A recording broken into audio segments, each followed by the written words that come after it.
Hello दोस्तों, आज आप सुनेंगे अकबर बीरबल की कहानी सोने का खेत। अकबर के महल में कई कीमती सजावट की वस्तुएं थीं, लेकिन एक गुलदस्ते से अकबर को खास लगाव था।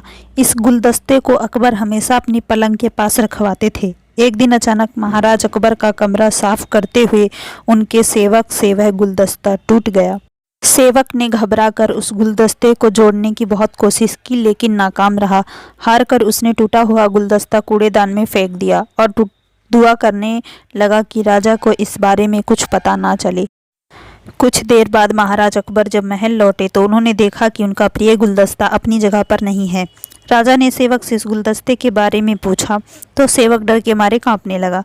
सेवक को जल्दी में कोई अच्छा बहाना नहीं सूझा तो उसने कहा कि महाराज, उस गुलदस्ते को मैं अपने घर लेकर गया हूँ ताकि अच्छे से साफ कर सकूँ। यह सुनते ही अकबर बोले, मुझे तुरंत वो गुलदस्ता लाकर दो। अब सेवक के पास बचने का कोई रास्ता नहीं था। सेवक ने महाराज अकबर को सच बता दिया कि वो गुलदस्ता टूट चुका है। यह सुनकर राजा आग बबूला हो गए। क्रोध में राजा ने उस सेवक को फांसी की सजा सुना दी। राजा ने कहा, झूठ मैं बर्दाश्त नहीं करता हूँ। जब गुलदस्ता टूट ही गया था तो झूठ बोलने की क्या ज़रूरत थी। अगले दिन इस घटना के बारे में जब सभा में जिक्र हुआ तो बीरबल ने इस बात का विरोध किया। बीरबल बोले कि झूठ हर व्यक्ति कभी ना कभी बोलता ही है। किसी के झूठ बोलने से अगर कुछ बुरा या गलत नहीं होता तो झूठ बोलना गलत नहीं है। बीरबल के मुंह से ऐसे शब्द सुनकर अकबर उसी समय बीरबल पर भड़क गए। उन्होंने सभा में लोगों से पूछा कि कोई ऐसा है यहाँ जिसने झूठ बोला हो। सबने राजा को कहा कि नहीं, वो झूठ नहीं बोलते। यह बात सुनते ही राजा ने बीरबल को राज्य से निकाल दिया। राज दरबार से निकलने के बाद बीरबल ने ठान ली कि वो इस बात को साबित करके रहेंगे कि हर व्यक्ति अपने जीवन में कभी ना कभी झूठ बोलता है। बीरबल के दिमाग में एक तरकीब आई, जिसके बाद बीरबल सीधे सुनार के पास गए। उन्होंने जौहरी से सोने की गेहूं जैसी दिखने वाली बाली बनवाई और उसे लेकर महाराज अकबर की सभा में पहुंच गए।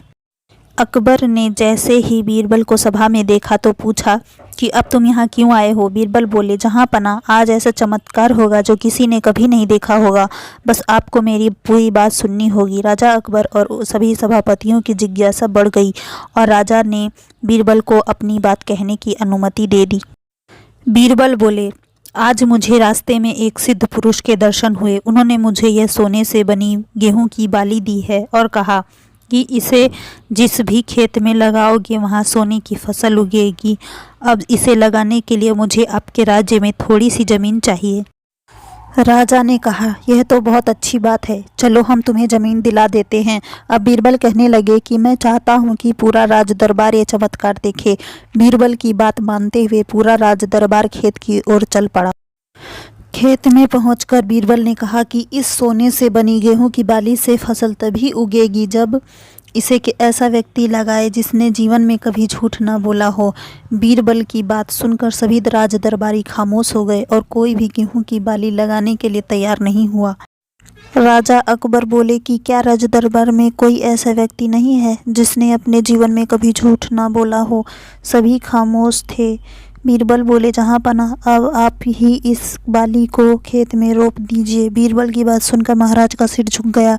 उन्होंने कहा, बचपन में मैंने भी कई झूठ बोले हैं तो मैं इसे कैसे लगा सकता हूँ। इतना कहते ही बादशाह अकबर को यह बात समझ आ गई कि बीरबल सही कह रहे थे कि इस दुनिया में कभी ना कभी सभी झूठ बोलते हैं। इस बात का एहसास होते ही अकबर उस सेवक की फांसी की सज़ा रोक देते हैं। कहानी से सीख, बिना सोचे समझे किसी को बड़ा दंड नहीं देना चाहिए। हर काम को सोच विचार कर ही किया जाना चाहिए। साथ ही एक छोटे से झूठ की वजह से किसी व्यक्ति का आंकलन भी नहीं किया जाना चाहिए, क्योंकि कुछ परिस्थितियां ऐसी होती हैं कि लोग झूठ बोल देते हैं।